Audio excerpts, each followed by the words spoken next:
So now we shall discuss about lenses, है ना। Lens क्या होता है? Lens is a portion of a transparent media, ठीक है ना, which is bounded by two refracting surfaces. जैसे देखो पानी है ना, पानी को भी जब हम पॉलीथीन में भर देते हैं तो वो भी एक लेंस की तरह वर्क करना शुरू कर देता है। तुमने देखा होगा भरे हुए पानी पॉलीथीन में जो ट्रांसपेरेंट हो, पानी भर देते हो तो दूसरे साइड जब तुम अपनी उंगली रखते हो तो खूब बड़ी दिखती है, वो भी तो लेंस की तरह वर्क कर रहा है, क्योंकि वहां भी दो रिफ्रैक्टिंग सरफेसेस होंगे। तो लेंस कहने का मतलब ये ऐसे समझो, लेंस यही तो सीखा तुमने, ये या ये है ना, ये कॉमन लेंसेज है, इसको आप रोजमर्रा की जिंदगी में देखते हो, है ना। मेरा खुद का लेंस कन्वेक्स लेंस है, सर्कमफेरेंट लेंस है, ये कन्वेक्स लेंस है। इसमें देखो ये पूरा पोर्शन तुमने देखा होगा कि दो लेंस आता है, वो क्या होता है, एकदम ट्रांसपेरेंट होता है और उसमें एक सिरा, एक रिफ्रैक्टिंग सरफेस सामने और एक रिफ्रैक्टिंग सरफेस पीछे वाला। तो लेंस क्या है? Lens is made up of what? Transparent media, which is bounded by two refracting surfaces. एक refracting surface कौन सा है? ये वाला, और एक refracting surface है ये वाला, है ना। तो ये दो refracting surfaces हैं, यहाँ एक refracting surface ये है, दूसरा refracting surface ये है। तो lens is a part of transparent media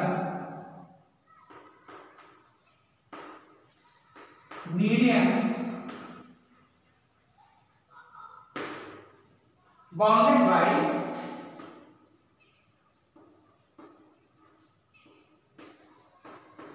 two refracting surfaces.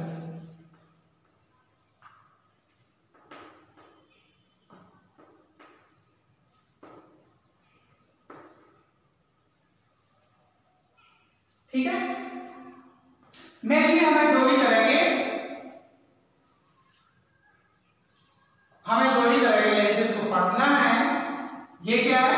Double convex lens है। देखो एक कन्वेक्स इधर, एक कन्वेक्स इधर, इधर भी एयर है ना, एयर के साइड क्या है भाई, हम किसी लेंस की या किसी स्फेरिकल सरफेस की पहचान आपको बताया थे कि रेयर मीडियम की तरफ जैसा वो होगा, रेयर मीडियम की तरफ कन्वेक्स है तो एक कन्वेक्स इधर, इधर भी ये रेयर मीडियम है तो इधर ये क्या कन्वेक्स है। इसलिए इसको हम क्या कहेंगे? इसको हम क्या कहेंगे? It will be known as what? Double convex lens. तो ये क्या है? इसका नामकरण हमको अगर करना होगा तो हम कैसे करेंगे? डेफिनेशन आपने लिख लिया है, अब हम टाइप्स के बारे में बात करेंगे। ये हो गया डेफिनेशन। Now types.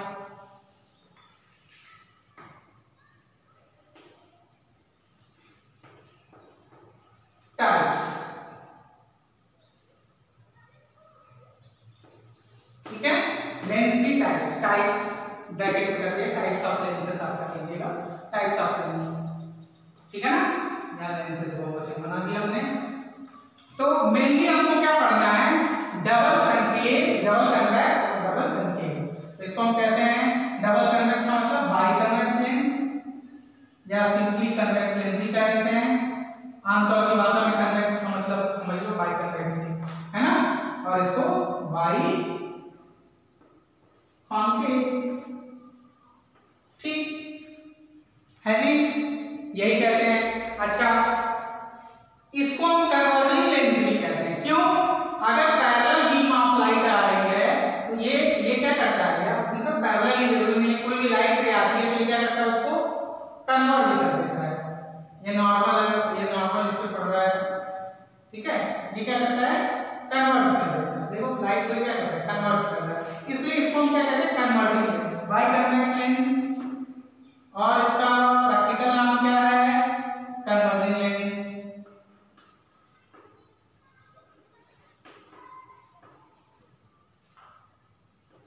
ठीक है जी, कन्वर्जिंग लेंस। अच्छा, कन्वर्जिंग लेंस है। फोकल लेंथ के बारे में बात करें, इसके बाद डिस्कस करेंगे। इसका फोकल लेंथ हमेशा क्या होता है? एफ क्या होता है? हमेशा पॉजिटिव होगा। इसका पावर मतलब क्या होगा? पॉजिटिव होगा, यानी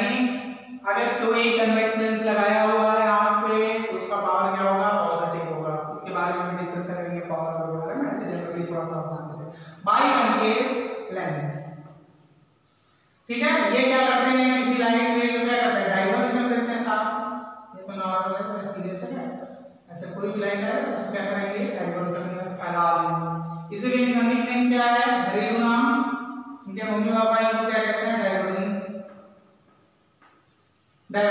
लेंस। चलिए डाइवर्जिंग लेंस हो गया ये है जी। इसका फोकल लेंथ हमेशा क्या होगा जी, निगेटिव होगा, डाइवर्ज कर रहे हैं भाई, जोड़ नहीं रहे हैं, लोगों को जोड़ नहीं रहे हैं, तो लोगों को जो बिखराव में ले आता है या जो लोगों में फूट डालता है उसको क्या कहते हैं, निगेटिव पर्सनालिटी। तो ये क्या है, निगेटिव पर्सनालिटी है। इनका पावर भी क्या है, निगेटिव, फूट डालो, बांटो, बांट रहे हैं लोगों को। इनकी क्या है, ये जोड़ रहे हैं लोगों को, जोड़ रहे हैं यानी पॉजिटिव। ठीक है, एंड इनका पावर क्या है, पॉजिटिविटी वाला है, ऐसे भी याद रख लीजिएगा। ठीक है जी, तो ये सारी चीजें आपको याद रखनी है। ये निगेटिव है, ये निगेटिव है, ये पॉजिटिव है, ये पॉजिटिव है, ये लोगों को जोड़ते हैं, कन्वर्ट करते हैं, और ये लोगों को बांटते हैं, डाइवर्स करते हैं, इसमें निगेटिव मेंटालिटी है। तो ये चीजें आपके समझ में आगे बढ़ी। इस तरीके देखो, मेन तो हमको यही डिस्कस करना है, बाई कनकेव लेंस या concave lens, biconvex lens या convex lens, biconcave lens या कनकेव लेंस, कॉमन लैंग्वेज में, या डाइवर्जिंग लेंस। ठीक है, अच्छा, इसके अलावा भी बहुत सारे टाइप के लेंसेज होते हैं, जैसे कन्वेक्स के ही बहुत तरीके के टाइप्स होते हैं, तो उतने डीप में नहीं आना है हमें, बस थोड़ा बता देते हैं आपको। अब लेंस में भी टाइप्स ऑफ कन्वेक्स लेंस, नामकरण कैसे करेंगे अभी बता दे रहे हैं। तो ये जो आप पहचान रहे हैं, इनका नाम हम क्या कहते हैं, इसको क्या कहते हैं, बाई कन्वेक्स,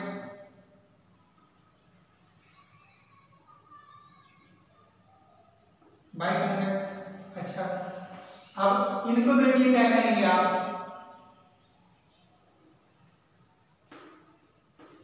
इसको इस तरह के लेंस को आप क्या कहेंगे,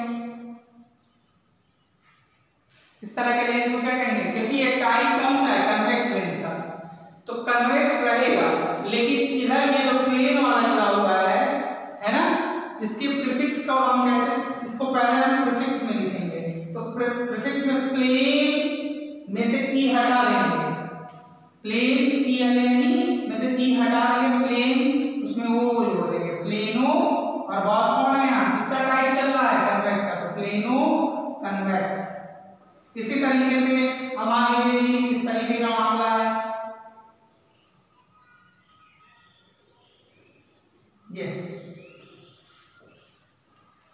ये क्या है, ये कनकेव है, क्योंकि इधर भी एयर है, इधर भी एयर है, तो एयर के साइड ये कौन सा पोर्शन है, कनकेव, और इधर एयर के साइड कौन सा पोर्शन है, कन्वेक्स। तो यहाँ हम टाइप किसका ले रहे हैं, कन्वेक्स का, तो कन्वेक्स क्या होगा, सफिक्स होगा, और इसको कनकेव को हम कैसे लिखेंगे, कनकेव में से ई हटाएंगे, कनकेव वो जोड़ देंगे, जैसे प्लेन में ई हटाया वो जोड़ दिए थे, कनकेवो, और बॉस कौन है, कन्वेक्स, तो कनकेवो कन्वेक्स, ये हो गया जी नामकरण का तरीका। तो ये हो गया जी टाइप्स की बात है जी, ये टाइप्स ऑफ कन्वेक्स लेंस हो गए। ठीक है, अच्छा जी आगे चलते हैं, और आगे चलते हैं तो अब हम टाइप्स ऑफ कनकेव लेंस देख लेते हैं, टाइप्स ऑफ कॉनकेव लेंस। तो टाइप्स ऑफ कनकेव लेंस देखिए,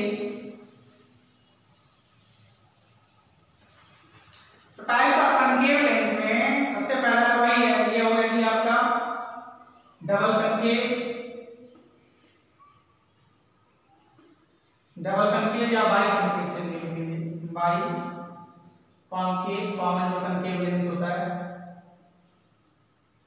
चलिए आगे चलते हैं, अब यहां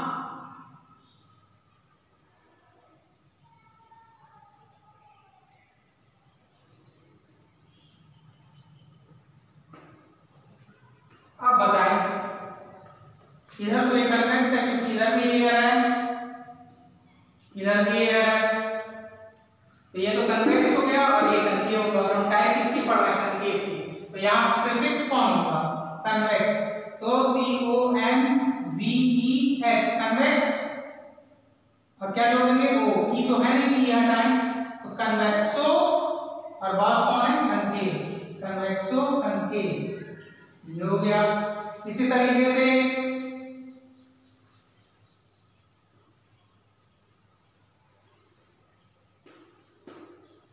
ये प्लेन है और ये कनकेव है, तो ये कौन सा हो जाएगा? प्लेन, ई हटाएंगे, प्लेनो कॉन्केव।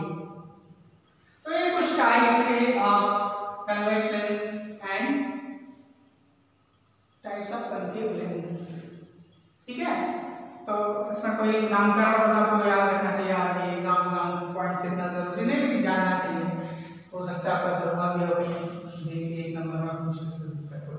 अच्छा, अब लेंस से रिलेटेड हम कुछ चीजें जानेंगे कि प्रिंसिपल फोकस क्या होता है, ऑप्टिकल सेंटर क्या होता है, फोकल लेंथ क्या होता है, अपर्चर क्या होता है, इन चीजों के बारे में हम जानेंगे। तो सबसे पहले सेंटर ऑफ कर्वेचर लेंस का क्या होता है? सेंटर ऑफ कर्वेचर,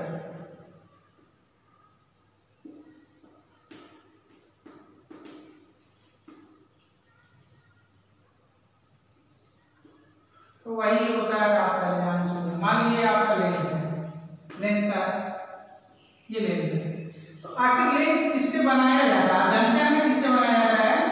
स्फीयर से।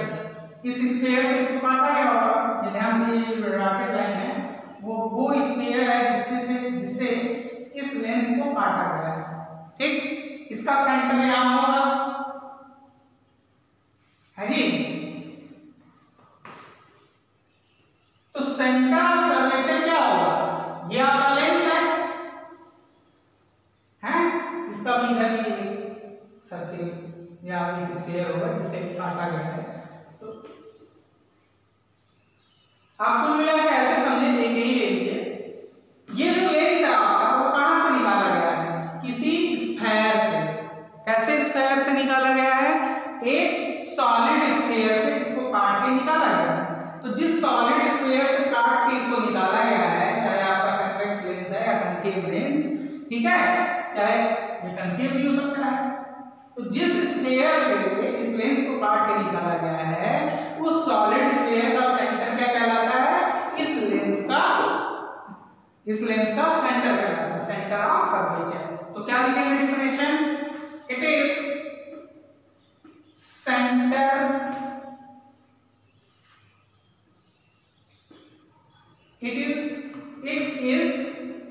center of sphere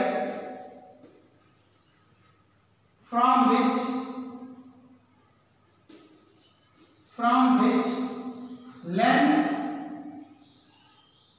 is cut out. Clear? कोई प्रॉब्लम नहीं। चलिए, तो यही हम देख लेंगे सेंटर ऑफ कर्वेचर जो होगा वो सेंटर ऑफ कर्वेचर हो गया। रेडियस ऑफ कर्वेचर आपसे पूछा जाएगा, तो रेडियस ऑफ कर्वेचर आप बता देंगे, पोल और इसके ऑप्टिकल सेंटर के बीच की दूरी। ठीक है, और कन्वेक्स लेंस का सेंटर ऑफ कर्वेचर हमेशा क्या होता है? रेडियस ऑफ कर्वेचर क्या होता है? पॉजिटिव होगा, हम उसके बारे में बात करेंगे। अब हम अगली डेफिनेशन पे चलते हैं और बात करेंगे रेडियस ऑफ कर्वेचर के बारे में। तो रेडियस ऑफ कर्वेचर जो होता है वो स्फीयर,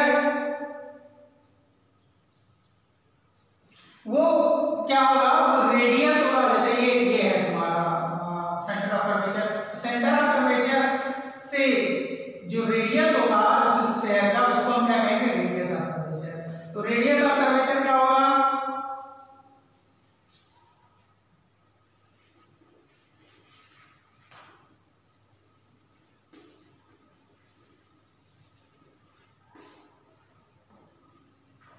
क्या होगा? It is radius of the sphere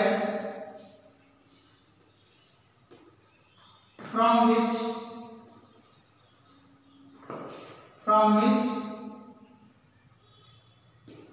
lens is taken out. Simple भाषा में लिखवा रहे हैं। तो रेडियस ऑफ कर्वेचर उस स्फीयर का रेडियस होगा जिससे आपने लेंस निकाला है, तो वही रेडियस ऑफ कर्वेचर हो जाएगा, है ना। ठीक है ना, चलिए यहाँ तक किसी को कोई दिक्कत नहीं होनी चाहिए, सिंपल डेफिनेशंस हैं, कई बार आप पढ़ चुके हैं। चलिए अब आगे की तरफ चलते हैं। रेडियस ऑफ कर्वेचर के बाद हम डिस्कस करेंगे प्रिंसिपल एक्सिस के बारे में कि प्रिंसिपल एक्सिस क्या होता है। उससे पहले हम लोग ऑप्टिकल सेंटर के बारे में जान लेते हैं। तो थोड़ा आसानी होगा प्रिंसिपल एक्सिस के बारे में जानने के लिए। तो अगला जो पॉइंट हमें जानना है वो जानना है ऑप्टिकल सेंटर क्या होता है। क्योंकि बच्चे ऑप्टिकल सेंटर और सेंटर ऑफ कर्वेचर के बीच में थोड़ा बार-बार उन्हें दिक्कत होती है, तो हम उस दिक्कत को हम हटाने वाले हैं। Centre of optical centre,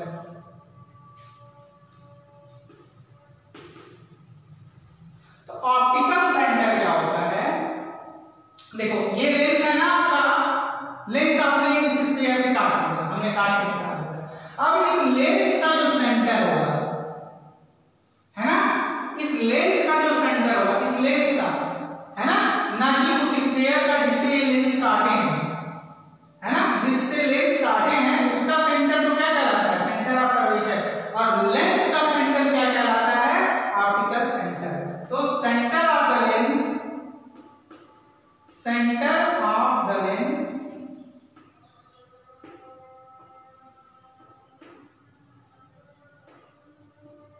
through which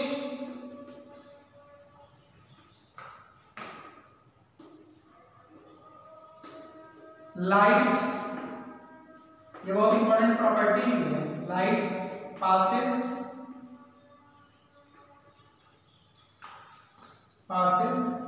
without any refraction या any deviation लिख लो,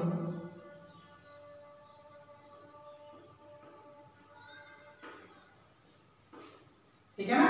centre of the lens through which light passes without any deviation, without any deviation। ऐसे ये लाइट है ना, अगर मान लो लाइट अगर ऐसे आप बुझाते तो क्या होता है? पहली बार थोड़ा सा यहाँ रिफ्लेक्शन होता है, फिर यहाँ रिफ्लेक्शन, इस तरह से जाता है। लेकिन अगर लाइट यहाँ से पास करेगी ना तो स्ट्रेट जाएगी, देखो किसी तरह का कोई डेविएशन नहीं होगा। इसीलिए इसको, इसी पॉइंट को हम क्या कहेंगे? O, ठीक है। O क्या है यहाँ पे? Optical centre. तो optical centre is the centre of the lens through which light passes undeviated, या light passes straight, light passes without any refraction, ऐसे भी कह सकते हो। अब हम प्रिंसिपल एक्सिस की बात करते हैं कि प्रिंसिपल एक्सिस क्या है।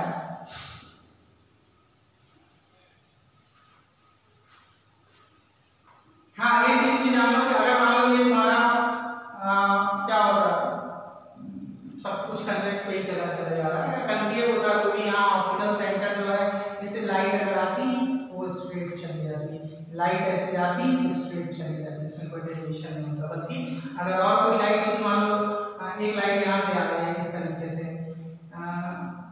इस तरीके से आ रही है, ठीक है ना, कुछ एंगल बना रहे तो ये इसको क्या करता है? रिफ्रैक्ट कर देता है, ठीक है।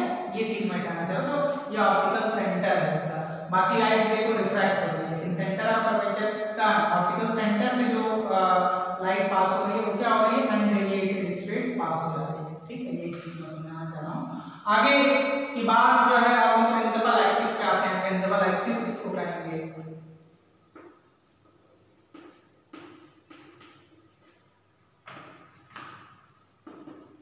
तो प्रिंसिपल एक्सिस जो है वो क्या है कि ये एक स्ट्रेट लाइन है जो पास करती है सेंटर ऑफ कर्वेचर से, ऑप्टिकल सेंटर से और पोल से, ऐसे समझो। अच्छा एक चीज जान लो कि हाँ ये बाई कन्वेक्स लेंस है तो इसके दो सेंटर ऑफ कर्वेचर होंगे। देखो कैसे, एक तो इसका सेंटर ऑफ कर्वेचर होगा, इसको हम इधर भी डाल दूंगा, क्लियर आप समझ में आएगा आपको। एक सेंटर ऑफ इसका सेंटर, ये इसका सेंटर मान लो यहाँ है C1। इसी तरीके से इसकी भी तो सर्किल बनती, समझ रहा है नहीं? एक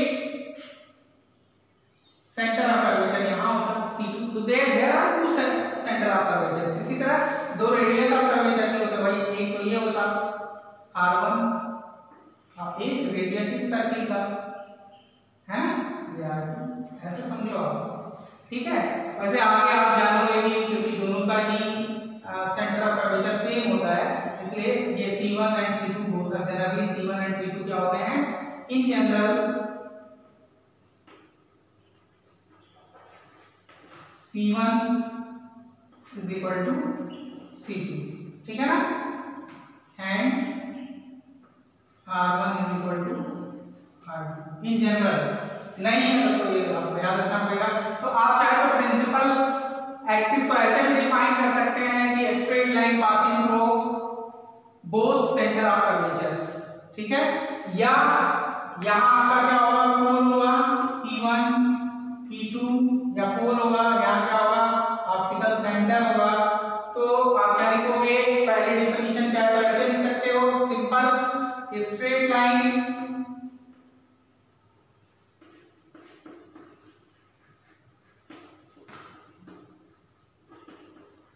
passing through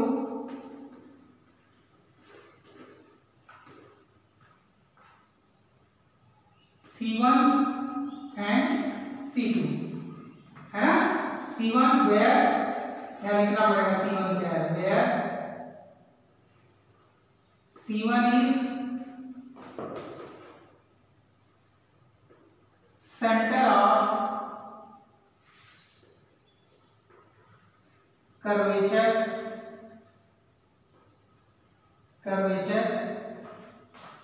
of first surface and C2 is of second surface, ठीक है। एक डिफिनेशन तो ऐसा लिख सकते हो, एक डिफिनेशन तब के लिए लिख सकते हो, मान लो ये तुम्हारा 10th में पढ़ते आए हो, ये तुम्हारा थिन प्रेस में ऑप्टिकल सेंटर हो गया, ठीक है। और ये स्ट्रेट लाइन है वो किससे पास हो रही है, आपका एक पोल है यहाँ पे, है जी। या चलो पोल इसमें छोड़ो, ऑप्टिकल सेंटर से सारी दूरी नापते हैं। ऑप्टिकल सेंटर हो गया और यहाँ पे क्या हो गया, फोकस हो गया, ठीक है। और उसके बाद यहाँ पे ये रेडियस ऑफ कर्वेचर हो गया।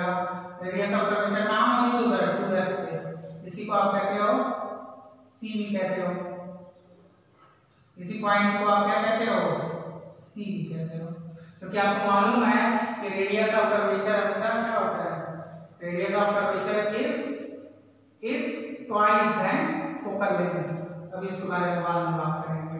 तो दूसरी डिफिनेशन आप इसको इस तरीके से लिख सकते हो कि प्रिंसिपल एक्सिस जो है वो क्या होता है, दूसरी डिफिनेशन स्ट्रेट लाइन, न्यूटन का था straight line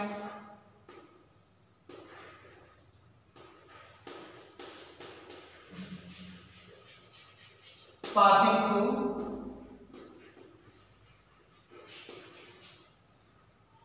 through focus optical center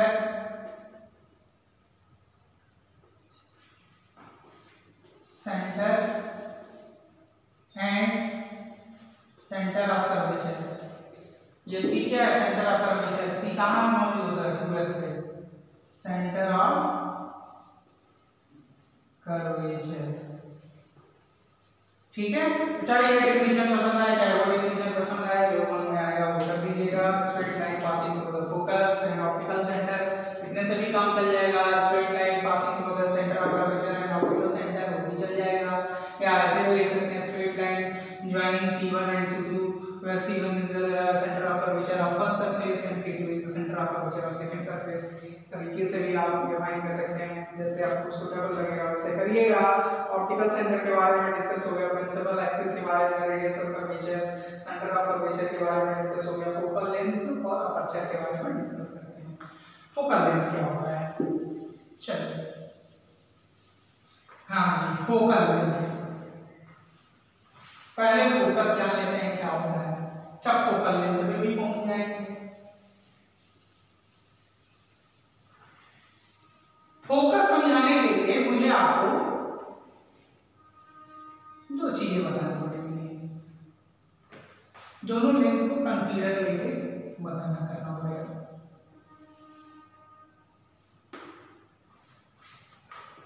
ये लीजिए कि आपका प्रिंसिपल एक्सिस हो गई, जाहिर सी बात है कि ऑप्टिकल सेंटर से गुजर रहा होगा, वो कहां से गुजर रहा होगा, फोकस से गुजर रहा होगा, लेकिन अभी हमको फोकस मालूम है, इनको डिफाइन करना है जी। ये मान लीजिए आपका सी हो गया। चलिए तो फोकस क्या होता है, focus is the point on the principal axis, है ना, to which all the light rays parallel to the principal axis after refraction converges। देखिए क्या है कि जितनी भी लाइट आती है जो पैरेलल है प्रिंसिपल एक्सिस के, all the light rays which are parallel to the principal axis after refraction converges to a single point, that point is known as focus। लेकिन कंकेव के केस में मामला थोड़ा उलट जाता है। कैसे उलट जाता है, आप ऐसे समझें कि focus is a point on a principal axis from which all the light rays appears to come after refraction through the concave lens. यानी ये लाइट रेज आपकी पैरेलल लाइट रेज हैं, ये आपका ऑप्टिकल सेंटर हो गया, सी से बना रिप्रेजेंट कर दिया, ओ से करिएगा।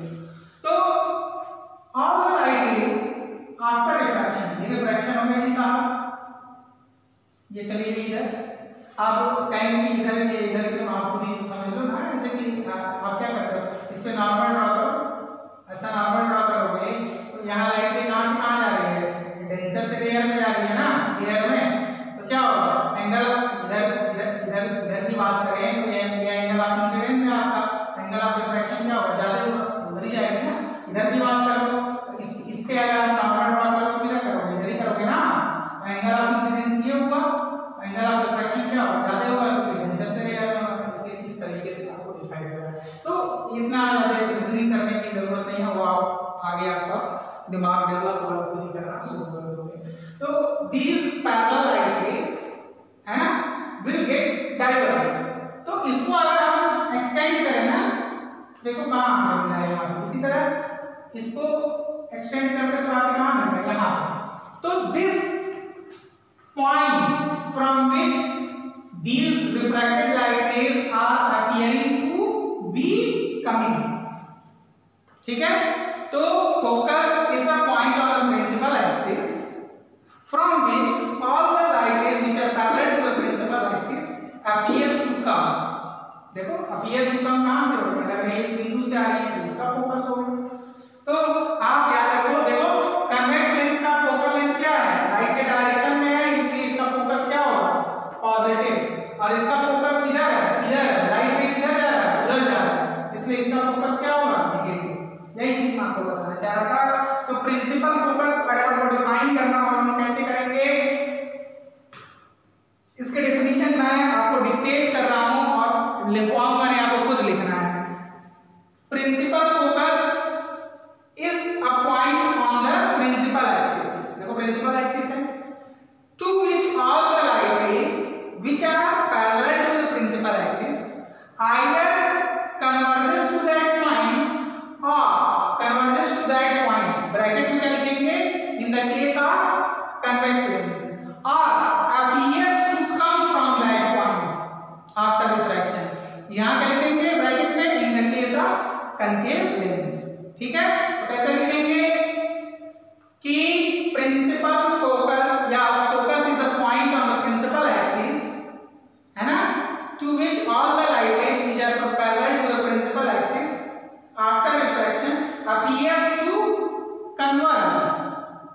इन द केस ऑफ ब्रैकेट में लिखेंगे कन्वेक्स, और सॉरी अपीयर्स नहीं, इसमें लिखेंगे to which all the light rays are converged, किसमें, in the case of convex lens में, और appears to come from that point after refraction in the case of concave lens.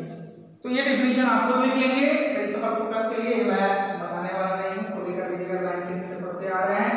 अब focal length की बात करें तो फोकल लेंथ का मतलब क्या होगा, ये लेंथ सारे डिस्टेंस आप कहां से नापते हैं, ऑप्टिकल सेंटर से नापते हैं, तो फोकल लेंथ क्या हो जाएगा, फोकल लेंथ में क्या होगा, डिस्टेंस बिटवीन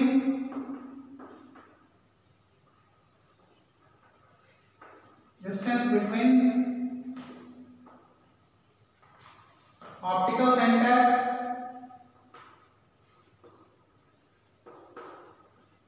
एंड फोकस, ठीक है। और आप जानते हैं कन्वेक्स का क्या होगा, फोकल लेंथ पॉजिटिव, कनकेव का नेगेटिव। चलिए यहां तक हमने सीख लिया, यहाँ तक कोई चीजें कोई दिक्कत नहीं होगी, आगे कुछ assumptions वगैरह हमें जानने हैं, वो हमें मालूम है कि शुरू में ही मैंने बताया था all distances measured in the direction of incident light is taken positive, all distances measured opposite to the direction of incident light is taken negative, ठीक है ना, और all the distances above principal axis, बस केवल ये हमें याद रखना है साइन ऑफ कन्वेंशन, बाकी साइन ऑफ कन्वेंशन आपको मैंने लिखवा दिया है, और बाकी जो बचे हुए हैं साइन ऑफ कन्वेंशन में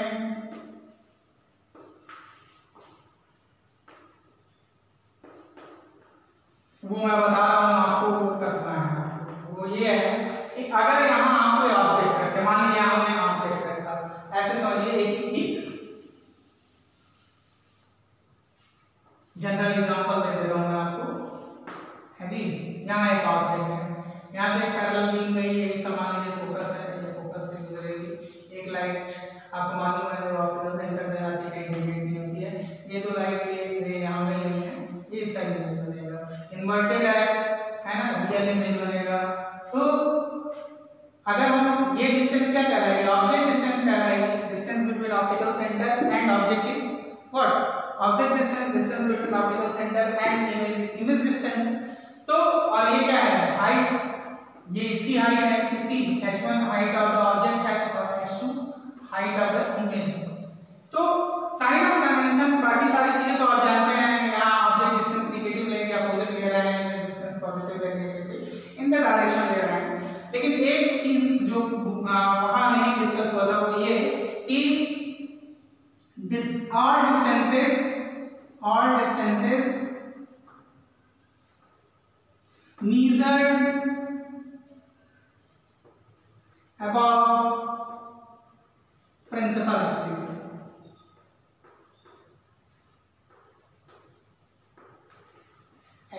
taken पॉजिटिव, ठीक है, पॉजिटिव, यानी इसकी डिस्टेंस h1 क्या है, यहां लेंगे पॉजिटिव, h1 क्या लेंगे पॉजिटिव, और ऑल द डिस्टेंसेस measured, लोग स्पेलिंग गलत हो गई भाई, measured below principal axis taken negative, है ना, यानी यहाँ h2 देखो बिलो ले रहे ना प्रिंसिपल एक्सिस के, तो यहाँ h2 क्या होगा नेगेटिव, ठीक है। कई सारी चीजें याद रखनी है, तो लगभग यहाँ पे सारे साइन ऑफ कन्वेंशंस और बाकी चीजें हमने आपको बता दी हैं। अगले लेक्चर में हम बात करेंगे कि लॉ इमेज फॉर्मेशन जो है, इमेज फॉर्मेशन के लॉज क्या हैं, कौन कौन से लॉज को हम फॉलो करते हैं इमेज फॉर्म करने के लिए, with the help of what, with the help of these lenses। तो उन लॉज को हम डिस्कस करेंगे और कुछ पोजीशंस को देखेंगे कि ऑब्जेक्ट आपका कहाँ रखा है तो इमेज कहाँ बनेगा, इन सारी चीज़ों के बारे में डिस्कस करेंगे। चलिए, थैंक यू वेरी मच।